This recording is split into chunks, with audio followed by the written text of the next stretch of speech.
اعوذ باللہ من الشیطان الرجیم بسم اللہ الرحمن الرحیم اللہ اکبر لا الہ الا اللہ واللہ اکبر وللہ الحمد انہ وحدہ صدق وعدہ نصر عبدہ ہزم الاحزاب وحدہ لا الہ الا اللہ ان اللہ وملائکتہ یصلون علی النبی یا ایہا الذین آمنوا صلوا علیہ وسلموا تسلیما اللہم صلی وسلم وبارک علی سیدنا محمد وعلی آلہ وصحابہ وازواجہ وذریتہ اجمعین بقدر حسنہ ونورہ وجمالہ وکمالہ رب اشرح لی صدری ویسر لی امری واحلل عقدۃ من لسانی یفقہوا قولی۔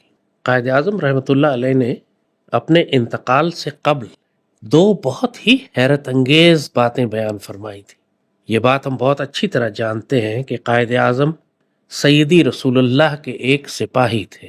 سیدی رسول اللہ نے براہ راست آپ کو حکم فرمایا تھا کہ ہندوستان جاؤ، کہ تم سے ایک میری ڈیوٹی لی جائے گی۔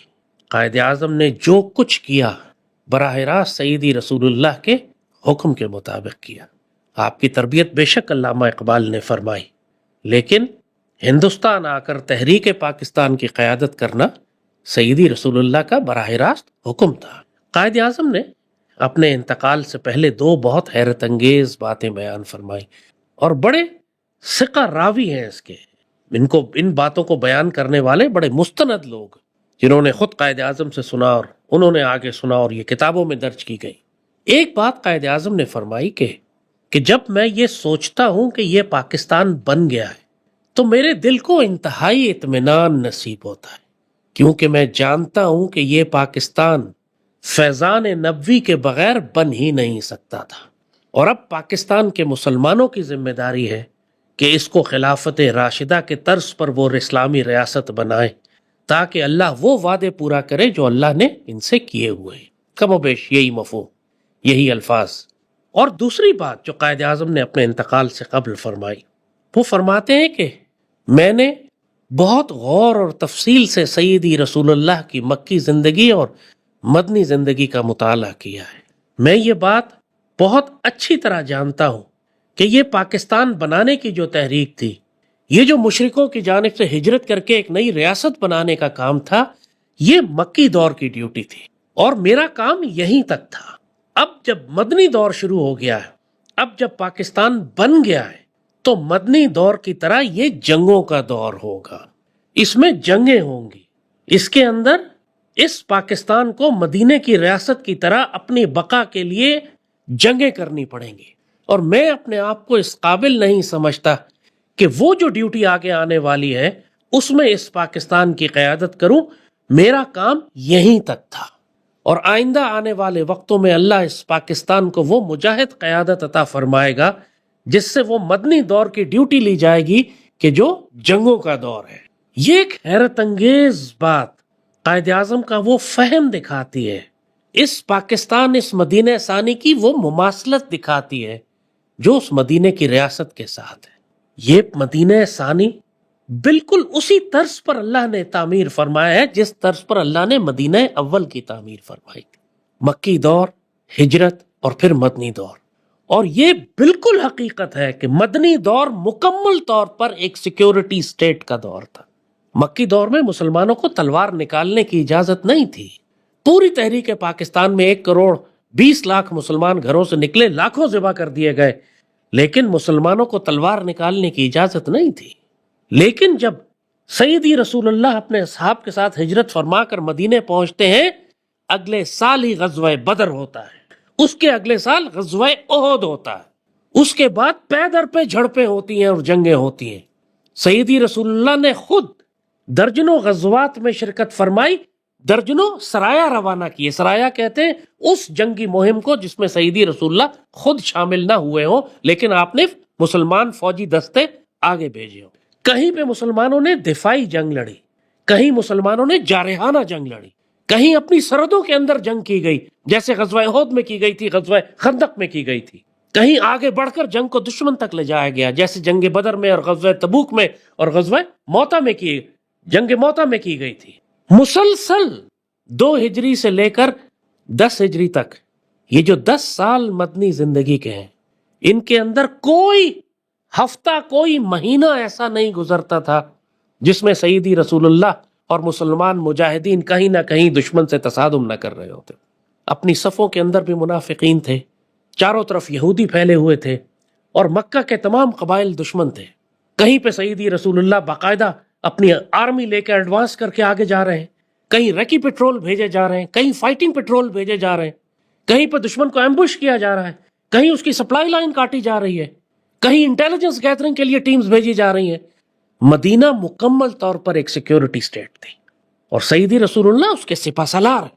یہاں تک کہ اس دور میں جب مدینہ کی کوئی معیشت نہیں تھی، مدینہ کبھی بھی ایک اکنامک سپر پاور نہیں تھی، لیکن اس دور میں مدینہ ایک روحانی ریاست ہونے کے ساتھ ساتھ ایک ملٹری سپر پاور بنائی جا رہی تھی. مدینہ کی آپ ریاست دیکھیں، چھوٹی سی، کیا اس کی وقت ہے رومن اور پرشین امپائر کے آگے. اس دور میں جو ریسورسز، جو مین پاور، جو سٹرینتھ، جو سپلائی لائن، جو وسائل رومن اور پرشین امپائر کے پاس تھے، اس کے مقابلے میں مدینہ کی ریاست کی کیا حیثیت تھی. مگر سیدی رسول اللہ کو جب معلوم ہوا غزوہ تبوک کے موقع کے اوپر کہ رومن آرمی سیریا سے ایڈوانس کر کے مدینہ کی جانب آ رہی ہے، تو آپ نے فرمایا اس کو وہیں روکنا ہے، سرحد کے اوپر. وہ پورے قرآن میں جو سورہ توبہ میں جو آیتیں اتری ہوئی ہیں غزوہ تبوک کے حوالے سے کہ مشکل جنگ تھی، سیدی نے پورے مسلمان معاشرے میں اعلان فرما دیا کہ غزوہ تبوک پہ نکلنا ہے، ہر فرد نکلے گا. اور ایک بات آپ نوٹ کریں گے کہ سیدی رسول اللہ کے پاس اور خلفائے راشدین کے پاس کوئی سٹینڈنگ آرمی نہیں ہوا کرتی تھی، ہر مسلمان مجاہد تھا. یہ جو اللہ نے حکم نازل کیا ہے کتب علیکم الصیام، تم پر روزے فرض کیے گئے، تو یہ صرف پاک فوج کے لیے نہیں ہے، یہ حکم پوری مسلمان امت کے لیے. اور جب اللہ نے حکم نازل فرمایا کتب علیکم القتال، کتب علیکم القتال، اور جب اللہ نے جہاد کا حکم فرمایا اور فرمایا هل ادلکم علی تجارۃ تنجیکم من عذاب علیم تؤمنون باللہ ورسول وتجاہدون فی سبیل باموالکم وانفسکم، کیا میں تم کو ایسی تجارت کا بتاؤں جو تم کو دردناک عذاب سے بچا لے، دنیا کے عذاب سے بھی اور آخرت کے عذاب سے بھی. تو ایمان لاؤ اللہ اس کے رسول پہ اور جہاد کرو اپنی جان اور اپنی مال کے ساتھ. یہ حکم صرف پاک فوج کے لیے تو نہیں ہے، ہر مسلمان کے. کوئی فرق نہیں تھا اس مدینے کے ریاست میں، کوئی سٹینڈنگ آرمی نہیں تھی. ہر وہ شخص جو اس وقت چاہے دکاندار ہو، چاہے تاجر ہو، چاہے کسان ہو، جب جہاد کا وقت آتا تھا، جب ملٹری ایکسپیڈیشن ہوتا تھا، جب فائٹنگ پیٹرول جاتے تھے، جب ریکنیسنس پیٹرول جایا کرتے تھے، جب ایمبوش ہوتے تھے، جب ڈیفینسو وار لڑی جاتی تھی، جب اوفینسو وار ہوتی تھی، جب جنگ اپنے گھروں کے دفاع کے لیے کی جائے یا جنگ کو دشمن کے دروازے تک لے جایا جائے، ہر مسلمان اس میں شامل ہوتا تھا، کیونکہ جہاد کا حکم سب کے لیے ہے. وہاں پہ اسٹریٹجک انیشیٹو لے کے ڈپلومیٹک مینوور کیے گئے، صلح حدیبیہ کی گئی دشمن کو ڈیفینسو ڈالنے کے لیے، مگر ساتھ ساتھ اس کے پیچھے سالڈ ملٹری پنچ ہوا کرتا تھا، سالڈ ملٹری پاور تھی ڈپلوائے کرنے کے لیے، انفورس کرنے کے لیے اپنے ایگریمنٹس کو. صلح حدیبیہ کیا گیا کافروں کے ساتھ، 10 سال کا امن کا معاہدہ کیا گیا. کافروں نے اس معاہدے کو توڑا تو پیچھے پوری فوجی طاقت لے کر مکے پہ چڑھائی کی اور مکے پہ قبضہ کر لیا. کوئی معاہدہ کام کا نہیں ہوتا جب تک اس کے پیچھے فوجی طاقت نہ ہو، جب تک آپ اپنے معاہدے کو انفورس نہ کر سکیں، جب تک آپ دشمن کو دھمکی دے کر جنگ اس کے دروازے تک نہ لے جا سکیں. یہی فرق ہے سیدی رسول اللہ کی قیادت میں، اسلامی ریاست میں، اور ایک ناپاک بدکار زانی کرکٹر کی قیادت میں، کہ جب دشمنوں نے ہمارا معاہدہ توڑ کر کشمیر پر قبضہ کر لیا تو یہ چیختا چلاتا رہ گیا، بھونکتا رہ گیا کہ کیا میں حملہ کر دوں تو میں کیا کروں، وار از ناٹ این آپشن. یہ فرق ہے ایک کمینی ذلیل بدکار قیادت میں اور سیدی رسول اللہ کی سنت پر چلنے والی قیادت میں. یہ تو خلیفہ ہارون رشید نے کیا تھا کہ جب رومن امپائر نے، رومن بادشاہ نے ایک معاہدہ توڑ دیا مسلمانوں کے ساتھ، جو عباسی خلافت کے ساتھ معاہدہ تھا کہ مسلمانوں کے قافلوں کو تنگ نہیں کیا جائے گا، تو مسلمانوں کے قافلے کو لوٹا جب رومن امپائر نے، تو بغداد کے خلیفہ نے رومن امپرر کو خط لکھا، اور شروع کس طرح کرتا ہے، وہ کلب الروم، روم کے کتے، میں فوج لے کر آ رہا ہوں تیرا دماغ ٹھیک کرنے کے لیے. اسلامی ریاست جب کوئی معاہدہ کرتی ہے تو اس کے پیچھے ایک فورس رکھتی ہے، ایک طاقت رکھتی ہے اس کو انفورس کرنے کے لیے. یہ آج بکواس کرتے ہیں نا کہ جنگوں سے کوئی معاملات طے نہیں ہوتے، مذاکرات کرنے پڑتے ہیں آخر میں. نعوذ باللہ، یہ بدکار سمجھتے ہیں کہ سیدی رسول اللہ سے زیادہ حکمت اور فراست اور نور رکھتے ہیں. سیدی رسول اللہ نے تو جہاں جنگ کی وہاں جنگ کی، اور معاہدے بھی کیے تو پیچھے فوجی طاقت رکھی اور پوری جنگی حکمت عملی استعمال کی. مکہ میں داخل ہوئے، صلح حدیبیہ جب دشمنوں نے ختم کیا، آپ پوری فوجی طاقت لے کے جھپٹے، پورے مسلمان شاہین ایسے گرے جا کے مکے کے اوپر، دشمنوں کو سمجھ نہیں آئی کہ ہوا کیا ہے۔ 8 اطراف سے مسلمانوں نے حملہ کیا، مکے میں داخل ہوئے 8 اطراف سے۔ حملہ ایک طرف سے، 2 طرف سے، 3 طرف سے ہوتا ہے۔ مسلمان فوجیں 8 اطراف سے مکے میں داخل ہوئیں۔ دشمنوں کو سمجھ نہیں لگی کہ ہم ڈیفنس کس طرف سے کریں، دروازے توڑتے ہوئے سب مسلمان ماشاءاللہ مکے پہ قبض۔ یہ سیدی رسول اللہ کی اگریسو اسٹریٹجی ہے۔ آپ ڈیفینسو وار بھی لڑ رہے ہیں تو پوسچر اگریسو بھی ہے، اور یہی سنت پاکستان کی بھی ہے۔ پاکستان بنتے ہی 47 میں پہلا حکم قائد اعظم نے یہ دیا، کشمیر میں جہاد شروع کرو، اور جب تک قائد اعظم زندہ رہے 1.5 سال آپ نے جہاد بند نہیں کیا۔ اس وقت کیا معیشت تھی ہماری، کیا اکانومی تھی ہماری؟ آج جو گلگت بلتستان اور آزاد کشمیر آپ کے پاس ہے، یہ قائد اعظم نے لے کے دیا ہے۔ اس کے بعد والی حکومت نے تو 1 فٹ زمین نہیں لی، بلکہ بدبختوں نے تو آدھا پاکستان گنوایا۔ یہ جو آج کہتے ہیں نا کہ اتنی جنگیں کشمیر پہ لڑی، کیا ہو گیا، بھارت سے امن کرنا پڑے گا، اتنے آپریشن کیے جہنم کے کتوں کے خلاف، کون سا امن آ گیا؟ بدبختوں، ناپاکوں، پلیتوں، حرام خوروں، مدینے کی ریاست نے جنگ بدر کے بعد کیا امن آ گیا تھا؟ جنگ احد کے بعد امن آ گیا تھا؟ جنگ خندق کے بعد امن آ گیا تھا؟ جب تک فتح مکہ نہیں ہوتا امن نہیں آتا، جب تک تم مشرکوں کے گھر کو تباہ نہیں کرتے اور بنو قریظہ کے یہودی قتل نہیں کرتے امن نہیں آتا۔ جب تک تمہاری صفوں کے اندر بنو قریظہ کے یہودی اور منافق چھپے ہوئے ہیں اور مشرکین کی ریاست قائم ہے، امن نہیں آئے گا۔ جب سیدی رسول اللہ نے درجنوں غزوات کیے، درجنوں سرایا بھیجے، درجنوں ایکسپیڈیشن بھیجے، مسلسل حالت جنگ میں رہے، جب تک کہ آپ نے پردہ نہ فرما لیا آپ حالت جنگ میں تھے۔ فتح مکہ کے بعد غزوہ حنین ہوتا ہے، جنگ ختم نہیں ہوتی کہ فتح مکہ ہوا جنگ ختم ہو گئی۔ فتح مکہ کے بعد غزوہ حنین ہوتا ہے۔ غزوہ حنین کے بعد خلافت راشدہ جب آتی ہے، سیدنا ابو بکر نے پہلا کام یہ کیا کہ منکرین ختم نبوت اور زکوٰۃ ادا نہ کرنے والوں کے خلاف غزوات کا حکم دیا، جنگوں کا حکم دیا۔ فرمایا کوئی مسلمان مدینے میں باقی نہ رہے، چاہے کتے آ کر ابو بکر کو کھا جائیں، لیکن تم پرواہ نہ کرو، تم بڑھو آگے جا کے سیدی رسول اللہ کے دین کی حفاظت کرو۔ ہر مسلمان کو حکم ہوا کہ تلوار نکال کے جائے گا، اگر وہ مسلمان ہے تو وہ جائے گا، جو نہیں جائے گا منافق ہے۔ قرآن نے اس کو لکھا ہے وہ بدترین منافق۔ یہ پاکستان، تم یہ مت سمجھو کہ ہم کوئی اکنامک سپر پاور بن جائیں گے، یہ اللہ کا احسان ہے کہ ہماری معیشت بھی اچھی کر دے، لیکن اللہ نے پاکستان کو مدینے کی ریاست کے طرز پر بنایا ہے۔ ہم کو بنایا اس لیے گیا ہے کہ ہم کو ایک مجاہد ریاست بننا ہے، ہم کو بنایا اس لیے گیا ہے کہ ہم نے ہر وقت حالت جنگ، حالت تصادم، حالت جہاد میں رہنا ہے۔ یہ جو کچھ اللہ اس وقت، کیا یہ ممکن ہے؟ مجھے بتاؤ، کیوں مدینے کی ریاست جنگیں کیوں کرتی تھی؟ سیدی رسول اللہ نے جنگ کیوں فرمائی؟ اس لیے کہ یہ ممکن نہیں تھا کہ اس وقت کے کفار اسلامی ریاست کو سکون سے رہنے دیں، ممکن نہیں ہے یہ بات۔ مشرکین مکہ ہوں یا رومن اور پرشین امپائرز ہوں، وہ کبھی بھی اسلامی ریاست کو سکون سے نہیں رہنے دیں گے، اور یہی مدینہ ثانی کے ساتھ معاملہ ہے۔ پوری دنیا کا تمام کفر کبھی بھی ہم کو سکون سے نہیں رہنے دے گا، چاہے وہ مشرک ہو، چاہے وہ یہود ہو، جیسے مکہ میں تھے، مکہ کے مشرک ہوں، بنو قریظہ کے یہود ہوں، آج ہندوستان کے مشرک ہوں، اسرائیل کے یہود ہوں، یا نصرانی ہو رومن امپائر کی طرح جو آج کے امریکن اور برٹش امپائرز ہیں، یا اس سے پہلے ملحد سوویٹس، کوئی بھی ہمیں سکون سے نہیں رہنے دے گا۔ یہ ہم پر پے در پے حملے کریں گے، اس لیے ہم کو ہر وقت حالت جنگ میں رہنا ہے، اس لیے ہم کو ایک مضبوط فوج کی ضرورت ہے، اس لیے ہم کو ایک مجاہد قوم تیار کرنی ہے، اور یہی ہمارا نصیب ہے جو سیدی رسول اللہ نے بیان فرمایا ہے۔ ہمارا نصیب ہی یہی ہے۔ پاکستان بنایا اسی لیے گیا تھا کہ تم نے آخر میں وہ فیصلہ کن جنگ کرنی ہے، فتح مکہ کرنا ہے، غزوہ ہند کرنا ہے، اور پھر غزوہ ہند اور فتح مکہ کے بعد سکون سے نہیں بیٹھنا۔ سیدی رسول اللہ نے غزوہ حنین فرمایا، سیدنا ابو بکر نے رومن اور پرشین امپائر وقت کے فرعونوں کے خلاف اعلان جنگ فرمایا۔ یہی سیدی رسول اللہ نے پاکستان کا نصیب لکھا ہے۔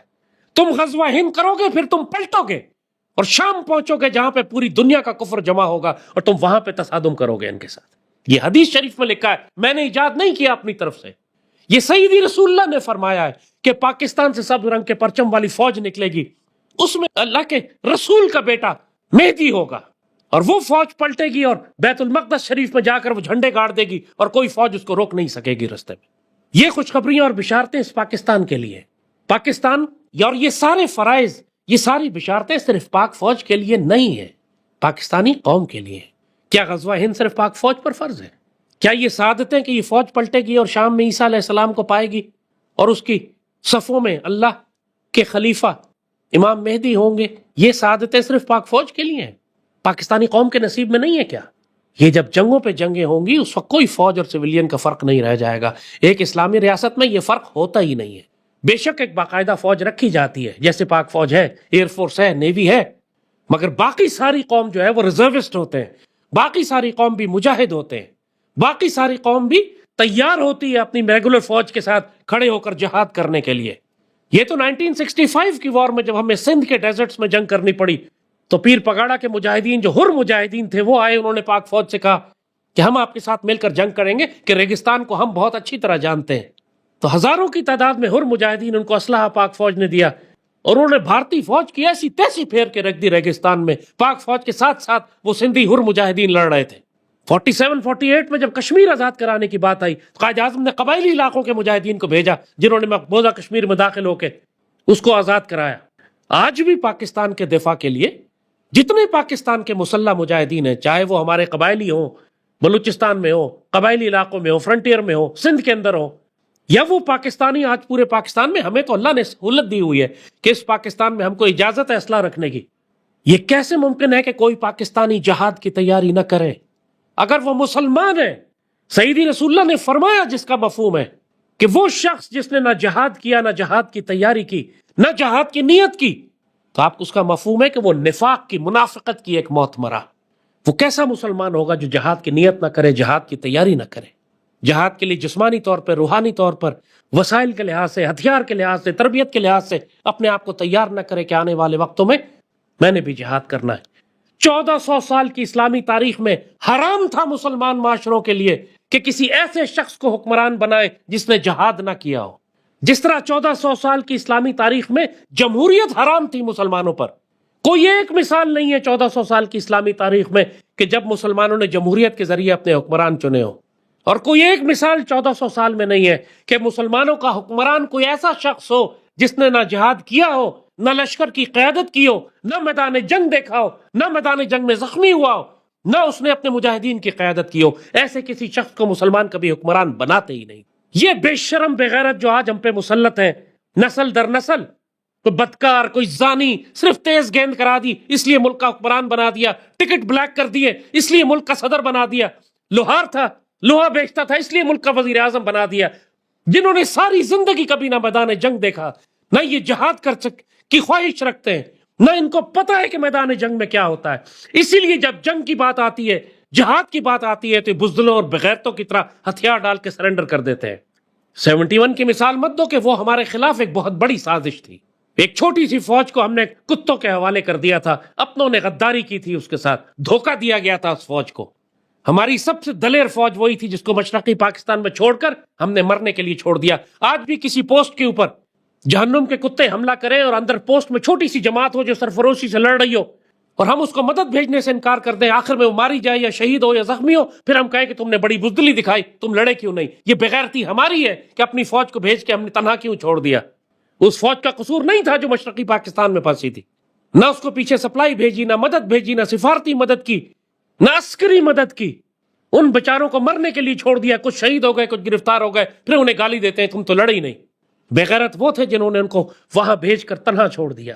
بھٹو، مجیب، اپنی صفوں کے غدار، یا بدکار، وہ اللہ نے ہمیں سکھانے کے لیے کیا تھا، کیونکہ اصل جنگ اور اصل غزوہ ہند مغربی پاکستان سے ہوگا. جو بشارتیں سیدی رسول اللہ نے فرمائی تھی وہ خراسان والے لشکر کے لیے ہیں، بنگال والے لشکر کے لیے نہیں ہیں. وہ ہمارے ساتھ شامل ہو گئے تھے لیکن سیدی رسول اللہ کی بشارتیں ان کے لیے نہیں ہیں. یہ بشارتیں اس لشکر کے لیے ہیں کہ جو سندھ اور خراسان کی جانب سے آئے گا. یہ بشارتیں اس لشکر کے لیے ہیں جس کو اللہ نے ایٹمی طاقت بنایا ہے. یہ بشارتیں اس لشکر کے لیے ہیں کہ جس کو مسلسل اللہ حالت جنگ میں رکھ کر آنے والی جنگوں کی تربیت کروا رہا ہے. بے شک قرآن میں جو اللہ فرماتا ہے ان مع العسر یسرا، ان مع العسر یسرا، ہر مشکل پریشانی میں ایک آسانی بھی چھپی ہوتی ہے. اللہ کی حکمت ہوتی ہے، اللہ تمہارے لیے خیر کر رہا ہوتا ہے. عسیٰ ان تکرہوا شیئا وہو خیر لکم، ہو سکتا ہے کوئی چیز تمہیں بہت بری لگے لیکن اللہ نے اس میں تمہارے لیے خیر رکھی. یہ جنگیں ہمارے اوپر مسلط ہیں، یہ دہشت گردی ہے، ہم بہترین جوان اپنے شہید کروا رہے ہیں لیکن اس کا فائدہ دیکھ رہے ہو کیا؟ ہمارے ایک ایک کیپٹن نے، ایک ایک لیفٹیننٹ نے، جونیئر افسروں نے، ہمارے جوانوں نے اتنی جنگ دیکھ لی ہے کہ بھارتی فوج کے جرنیلوں نے کبھی خواب میں اتنی جنگ نہیں دیکھی ہوئی. ہمارے ایک ایک جوان، اللہ نے ایسا میدان جنگ کی تربیت کروائی ہے اس کو. ایک ایک ینگ کیپٹن نے انڈین آرمی کے جنرل سے زیادہ جنگ دیکھی ہوئی ہے. وہ پچھلے 60 سال میں بھارتی فوج نے کوئی جنگ نہیں لڑی. 71 کے بعد سے انہوں نے کوئی سیریس جنگ نہیں لڑی. کارگل بھی صرف ایک چھوٹا سا آپریشن تھا. لیکن جس طرح پچھلے 25 سال سے اللہ پاک فوج کی تربیت کروا رہا ہے، ہماری جنریشنز آفسرز کی پیدا ہو گئی ہیں جنہوں نے آپس ایریا میں وقت گزارا ہوا ہے، جنہوں نے زخمی اور شہید دیے ہوئے ہیں، اپنی جانیں قربان کی ہوئی ہیں، وار وونڈیڈز ہیں، انہوں نے آپس دیکھے ہوئے ہیں، یہ بیٹل ٹرینڈ ہو چکے ہیں، یہ شہید دینا جانتے ہیں، دشمنوں کو قتل کرنا بھی جانتے ہیں. اللہ تربیت کروا رہا ہے اس فوج کی، اور ہماری تربیت کروائی اسی لیے جا رہی ہے کہ جس طرح مدینہ اول میں تمام جنگوں کے ساتھ ساتھ بالآخر تم نے فتح مکہ کرنا تھا، بالکل اسی طرح ہم نے آج فتح مکہ کرنا ہے. اسی فتح مکہ کو سیدی نے غزوہ ہند فرمایا ہے. اس سے پہلے جو جنگیں ہوں گی اس میں ہمیں نقصان بھی ہوگا، اس وقت بھی ہوا تھا. اس وقت بھی اللہ نے فرمایا کہ یہ وَتِلْكَ الْأَيَّامُ نُدَاوِلُهَا بَيْنَ النَّاسِ، یہ تو دن ہیں جو لوگوں میں گھماتے پھراتے ہم رہتے ہیں.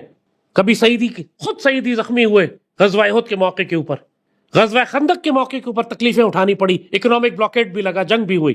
یہ سب کچھ ہوگا پاکستان کے ساتھ. ہم پر پابندیاں بھی لگیں گی، ہم زخمی بھی ہوں گے، ہمیں چوٹ بھی لگے گی، شہید بھی ہوں گے، ہمیں گھیرا بھی جائے گا، سینکشنز بھی لگیں گی، FATF بھی لگے گا. ماتم کیوں کرتے ہو؟ تمہیں تیار اسی کام کے لیے کیا گیا ہے کہ اللہ تمہیں سختی اور پابندیوں میں، مشکلات میں ڈال کر تمہیں پکا رہا ہے، تمہیں ایک آگ اور خون کی بھٹی سے گزار کر تم کو کندن بنا رہا ہے تاکہ آنے والے وقتوں میں تم سے ڈیوٹی لی جائے. اگر اس پاکستانی قوم کو اللہ دبئی کی طرح اور سعودی عرب کی طرح مالا مال کر دیتا نا تو ہم اسی طرح بدکار ہو کے ہلاک ہو جاتے جیسے وہ ہلاک ہونے جا رہے ہیں. سعودیوں کے پاس دولت ہے، عزت ہے، صفر. فوج ہے، صفر. عرب ملکوں کے پاس، گلف میں، قطر میں، ان سب کے پاس دولت ہے، فوج ہے نہیں. اپنی حفاظت کر سکتے ہیں؟ نہیں. کسی کو اللہ نے ایٹمی طاقت بنایا؟ نہیں. فوجی طاقت کی حیثیت سے دنیا میں ان کی کوئی عزت ہے؟ صفر، ایک بھی نہیں. پوری دنیا تسلیم کرتی ہے اس بات کو. کافر اس بات کو مانتے ہیں کہ پاک فوج ایک حیرت انگیز ادارہ ہے، ایک ایسا بیٹل ہارڈنڈ، ایک بیٹل ٹرینڈ، ایک ویل ڈسپلنڈ ادارہ ہے کہ پورے ایشیا میں ایسی کوئی فوج نہیں ہے، پوری دنیا میں ایسی کوئی فوج نہیں ہے جیسے پاک فوج ہے. اور اللہ نے کسی مقصد سے اس پاک فوج کو بنایا ہے، اس پاک سرزمین کو بنایا ہے. تم اگر اللہ کے مزاج کو سمجھتے ہو، سیدی رسول اللہ کی بشارتوں کو جانتے ہو، تو کبھی پاک فوج کے خلاف نہیں جاؤ گے. اس پاک فوج کے خلاف جانے والے وہ لانتی ہیں، وہ مشرک ہیں، وہ منافق ہیں، وہ خوارج ہیں، وہ حرام کے ہیں کہ جنہوں نے اس دنیا میں بھی جہنم میں جانا ہے اور آخرت میں اس سے دردناک عذاب ان کا منتظر ہے. یہ سمجھ لو بہت اچھی طرح، پاکستان میں امن نہیں ہوگا کبھی بھی، اس لیے کہ دشمن ہمیں کبھی امن سے نہیں رہنے دیں گے. اس لیے نہیں کہ ہم جنگ چاہتے ہیں، اس لیے کہ دشمنوں نے ہمیں گھیرا ہوا ہے چاروں طرف سے. وہ جانتے ہیں کہ اگر یہ پاکستان اٹھ گیا تو پھر دنیا میں خلافت علی منہاج النبوہ قائم کرنے کے راستے میں کوئی اور رکاوٹ باقی نہیں رہے گی. وہ جانتے ہیں کہ اگر یہ پاکستان اٹھ گیا تو ہندو مشرکوں کا اکھنڈ بھارت کا خواب چکنا چور ہو جائے گا. وہ یہ جانتے ہیں کہ اگر یہ پاکستان اٹھ گیا تو یہی فوج پھر اسرائیل کو نیست و نابود کرے گی اور بیت المقدس شریف کو آزاد کرائے گی. یہ ہے وجہ ان سارے کمینوں کی پاک فوج پر حملہ کرنے کی. مسلمان دنیا میں اور کوئی طاقت باقی نہیں بچی ہے سوائے پاک فوج کے، اور اسی وجہ سے اللہ نے اس کو ایٹمی طاقت بنایا ہے. اسی وجہ سے ہم ایک سیکیورٹی سٹیٹ رہیں گے. پاکستان کو اللہ اس وقت عزت دے گا جب ہمارا حکمران ایک مجاہد، ایک غازی اور ایک سپہ سالار ہوگا. جب ہم یہ بدکاروں کو، ان زانیوں کو، ان ہجڑوں کو ہٹا کر یہاں پر وہ مجاہد لے کر آئیں گے جو میدان جنگ کا ذائقہ چکھ چکا ہوگا، جس کو معلوم ہوگا کہ میدان جنگ کی کالی، طویل، تاریک، خوفناک راتوں میں اپنے مجاہدین کی قیادت کیسے کرتے. جب وہ آپ کا حکمران بنے گا تب اللہ اس پاکستان کو عزت دینا شروع کرے گا. تم جو مرضی الیکشن کرا لو، جو مرضی پارٹی لے آؤ، تمہارے نصیب میں ذلت ہے جب تک یہی ناپاک ہو سیاسی سویلین حکمران جنہوں نے زندگی کا ایک دن میدان جنگ میں نہیں گزارا. یہ جانتے نہیں کہ ایک مائن فیلڈ میں گاڑی چلانے کا خوف کتنا ہوتا ہے، ایک چیک پوسٹ پہ رات کو، اندھیری رات، دشمنوں کی گولیوں کے نیچے زندگی گزارنے کا آزمائش کیا ہوتی ہے. یہ جو جانتے نہیں کہ ایک مجاہد کی زندگی کیا ہوتی ہے، سعادت کی زندگی کیا ہے، اپنے آپ کو اللہ کی خاطر زیر آتش رکھنے کا لطف کیا ہے، جو اس ذائقے کو، اس لطف کو، اس روحانیت کو نہیں جانتے، جب یہ مسلمان حکمران ہوتے ہیں، جب یہ مسلمان فوجوں کے حکمران بنتے ہیں تو پھر ان کو ذلت اور رسوائی اور خواری کے سوا کچھ نہیں دیتے. تاریخ اسلام میں کوئی سپہ سالار، کوئی حکمران ایسا نہیں آیا جو سپہ سالار نہ ہو، جو اپنی فوجوں کی قیادت خود میدان جنگ میں جا کر نہ کرتا ہو. آپ سارے عثمانی سلطان دیکھ لیں، کتنا بڑا سلطان ہے، 3 براعظموں پہ اس کی فوج پھیلی ہوئی ہے. اس کو کیا ضرورت ہے کہ فوج لیڈ کرے جا کے؟ وہ کسی بھی جنرل کو بھیج سکتا ہے. سلطان ہمیشہ سب سے آگے خود میدان جنگ میں جاتا ہے. یہ تو کافروں نے ہمارے طریقے اختیار کیے ہوئے ہیں. کافروں نے ہمارے طریقے لے لیے. یہ ملکہ برطانیہ، یہ ناگن، یہ ڈائن، اس کے پوتے اینڈریوز اور دوسرے جتنے بھی اس کے یہ شہزادے وزادے اس نے رکھے ہوئے ہیں، یہ تک برٹش ایئر فورس میں، برٹش نیوی میں نوکری کرتے ہیں. باقاعدہ افغانستان میں، عراق میں ڈپلائمنٹ ہوتی تھی ان کی. یہ جاتے تھے ہیلی کاپٹر اڑاتے تھے جنگ میں جا کے. ذرا بھیجے نا بلاول کو، مریم کو اور گنڈاپور کو کہ جا کے چند راتیں تم میدان جنگ میں TTP کے خلاف گزارو. یہ لائن آف کنٹرول میں بھارتی مورچوں کے سامنے کھڑے ہو جا کے. استغفر اللہ رب العالمین.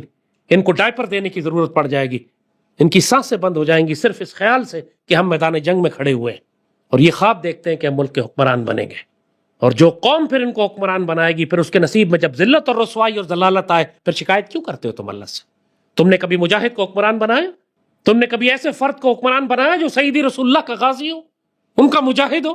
پاکستانی قوم کو صرف اس وقت خیر ملے گی جب اس کی قیادت یا سپہ سالار کے پاس ہوگی یا کسی مجاہد کے پاس، جس نے میدان جنگ میں وقت گزارا ہوگا، جہاد کیا ہوگا، جو جہاد اور جنگوں کے مزاج کو جانتا ہوگا. اور یہ نصیب اللہ نے پاک فوج کے لیے لکھا ہے، اور ان مجاہدین کے لیے کہ جنہوں نے پاک فوج کے ساتھ مل کر جہاد کیا ہے.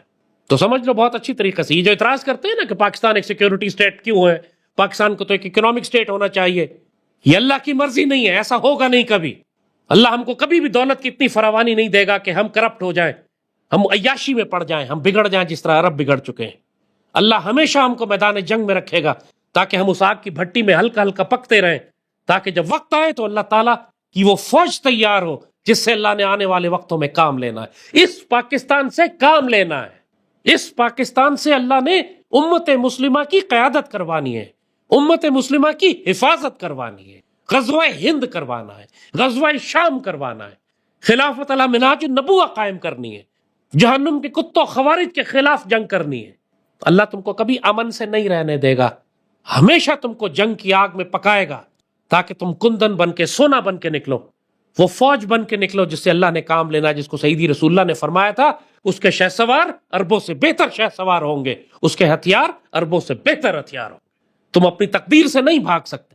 جو بزدل اور بے غیرت ہیں وہ مارے جائیں گے اس تقدیر سے بھاگنے کے چکر میں، اور جو غیرت مند اور دلیر ہیں وہ اپنے آپ کو تیار کریں گے کہ اس تقدیر کا حصہ بنائے. آنے والے وقتوں میں جب غزوہ ہند ہوگا، چاہے جہنم کے کتوں سے ہماری جنگ ہو یا آنے والے وقتوں میں پاکستان کے دفاع کی کوئی بھی اور جنگ ہو، اس میں سویلین اور فوجی کا فرق ختم ہو چکا ہوگا. ہر سویلین جو ہتھیار اٹھا سکتا ہے، جو جوان ہے، وہ پاک فوج کے ساتھ مل کر اس کو پاکستان کا، سیدی رسول اللہ کی امت کا دفاع کرنا ہوگا. کیونکہ کتب علیکم القتال، تم پر قتال فرض کیا گیا ہے، صرف پاک فوج پر نہیں. اور اگر تم قتال نہیں کرو گے تو تم بدترین منافق کہلاؤ گے. باقی تمہارا نصیب ہے کہ تم منافق ہونا چاہتے ہو یا مجاہد ہونا چاہتے ہو. تم جہنم کا ایندھن بننا چاہتے ہو، سیدی رسول اللہ کے سائے میں ہونا چاہتے ہو. یہ کوئی سویلین اور فوجی کا معاملہ نہیں ہے، یہ سیدی رسول اللہ کی امت کا معاملہ ہے. جب تم سیدی کی امت میں ہو تو سیدی کی امت کا دفاع تم پر فرض کیا گیا ہے، جس طرح روزے فرض کیے گئے ہیں، جس طرح قصاص فرض کیا گیا ہے، جس طرح نماز فرض کی گئی ہے، جیسے حج فرض کیا گیا ہے، ویسے تم پر جہاد فرض کیا گیا ہے. آج نیت کرو کہ میرے مالک مجھے توفیق اور اجازت دے کہ میں سیدی رسول اللہ کا مجاہد بنوں، مجھے جہاد کی اجازت دینا، مجھے غازی کی زندگی دینا اور شہادت کی موت دینا. یہاں ایسے بغیرت ہیں، یہ دعا بھی نہیں کر سکیں گے، ان کی زبانیں ہکلا جائیں گی کیونکہ وہ شہادت کی موت سے اتنا خوف کھاتے ہیں. استغفر اللہ رب العالمین. وہ میدان جنگ میں مرنے سے اتنا خوف کھاتے ہیں، یہ دعا نہیں کر سکیں گے. تم دیکھنا تمہارے آس پاس لوگ ایسے ہیں. میرے مالک گواہ رہنا، ہم فیصلہ کر چکے ہیں، ہم سیدی رسول اللہ کے سپاہی ہیں. ہمیں یہ سعادت کی زندگی عطا فرمانا، غازی کی زندگی عطا فرمانا. وہ تمام بشارتیں جو آپ نے عطا فرمائی ہیں، غزوہ ہند کی، بیت المقدس شریف کی آزادی کی، خلافت علی منہاج النبوہ کی، اور جہنم کے کتوں خوارج کے خاتمے کی، یہ ساری سعادتیں ہمارے ہاتھوں پوری کروانا. اور جب ہمارا وقت آئے تو ہم کو شہادت کی موت نصیب فرمانا، انبیاء، صدیقین، شہداء اور صالحین کے ساتھ رکھنا ہمیں.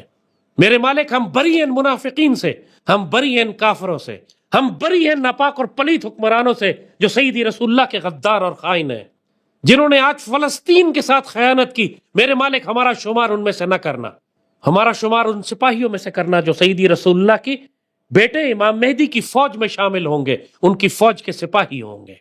یا اللہ ہمیں اس فوج کا حصہ بنانا جو گہرے سبز رنگ کے پرچموں کے ساتھ خراسان سے نکلے گی اور بیت المقدس شریف کو آزاد کرائے گی جا کے. میرے مالک گواہ رہنا کہ ہم نے فیصلہ کر لیا ہے کہ ہم سیدی رسول اللہ کی فوج میں سے ہیں، ہم کو ظالموں میں شمار نہ کرنا. اللہم صلی وسلم وبارک علی سیدنا محمد وعلی آلہ وصحبہ وسلم. آمین یا رب العالمین.